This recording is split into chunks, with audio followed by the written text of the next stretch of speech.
Hi everybody, thanks so much for joining me today. We're going to talk about authenticity, and authenticity meaning being who we really are and being comfortable with it in order to connect with others. We know authenticity is attractive. We know other people feel connected to us when we are being our true selves. So it's a powerful weapon, but it is also something we struggle with, some of us, and it is also sometimes a dilemma. This week we've talked about different things. We've talked about connecting and reconnecting and making people feel good, and we've talked about personality types, and we've talked about being a chameleon when it comes to those personality types. So the dilemma that comes up is, how are we both a chameleon and authentically ourselves?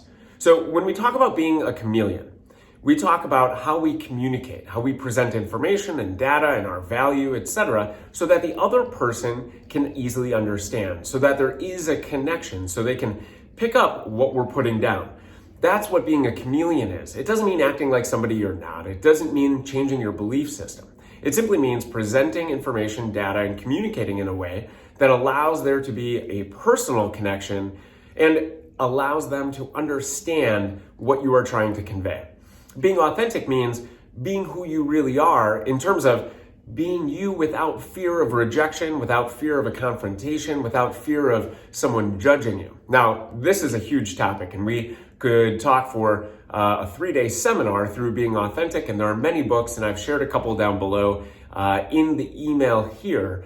But being authentic is attractive. So I have a few tips today in terms of being ourselves. Now, the one note I want to make before we get into the tips is that being authentic does not give us a license to be rude. Sometimes we look at authenticity as a way to be candid and clear, but we actually end up being rude, meaning we don't make people feel good. We make them feel terrible, and we label it as being authentically ourselves. So let's caution against that. Let's be very cautious about that. So the 3 tips. The first comes down to asking questions. It's something we've talked about all week, and we talk about through Ninja, and we talk through everything. Asking questions makes people feel good. It also gives you a way to become the chameleon in terms of conversation and communicating and presenting data, because now you understand how that person does communicate, and you understand their background and where they're coming from. It gives you the ability to see into their personality type. So asking questions, asking more questions, and getting deeper will draw them closer to you. And by doing that, you do have the ability to show your authentic side in responding and in asking more questions. Number 2 is social media. This is a tough one because a lot of times what we put on social media is not really who we are, what we do, or what our lives are like. I would equate it to a Match.com profile. What you fill out on a Match.com profile is what you want other people to see you as, not necessarily who you are. And that's very similar to what we sometimes do on social media. So on social media, number 1, please be careful with selfies. Selfies are cool. I know a lot of people take a lot of selfies. Great. But the one thing I want to caution against is that there are actual studies out there about the way people react to someone who is always posting about themselves. And what that feeling is that they are so self-absorbed, self-interested, and don't have enough time for others. So with social media, be very careful with selfies. In social media, make sure that you are pulling information, not pushing. That means making it not all about you, making it about them. This is something that Thad talked about. This is something we've talked about all week. Make it about them. Make it about your property, your listing, your sellers, your clients, your friends, your activities, the neighborhood, the community, leaders in your neighborhood or community. Make it about those things instead of about yourself. And pulling information from social media so that you can use it to be able to connect. And then connecting in an authentic way, doing something you would do normally instead of trying to be somebody else. And then lastly, in terms of social media, making sure that what you are posting isn't germane. And what I mean by that is there's nothing wrong with posting an open house photo and an invite and saying, please join me at this open house from 10 to 12 on Sunday. Hope to see you there, exclamation point, exclamation point. There's no problem with that. But this is a time where you're allowed, and you should allow your authenticity to shine through. And what I mean by that is, instead of just saying, please join me at what you can say, if the property has this, and this is in your personality, what you could say is, join me to do cartwheels on this giant green lush lawn from 10 to 12 on Sunday. So you're just adding a little bit of your personality. Now that sounds cheesy to probably most of you. And I wouldn't necessarily post that, but maybe you would. Be free and comfortable and confident in posting something that isn't germane, something that shows your personality. Be okay with that, because people will be drawn to that. They will be able to see who you really are. And then the last tip when it comes to authenticity, again, there are so many different things we could talk about, but the last one is lose the BS.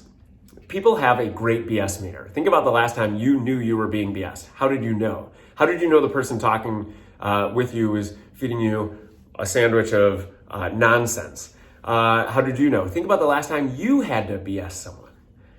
Did they know? Were you doing the same thing that gave you the impression that you were being BS? Were you doing the same thing to them? Likely so. People have a good BS meter. So there's two ways to lose the BS. There are many, but here are two quick ones. Number one, be a student of yourself. Be a student of your process. Be a student of your value. Focus on your value proposition. When you go into a listing presentation or a buyer presentation, or you're talking with someone on the street, you met someone for the first time, understand the value that you provide. Really spend time on that. We're going to talk about that later in the It's All About Love program this year, about your value statement.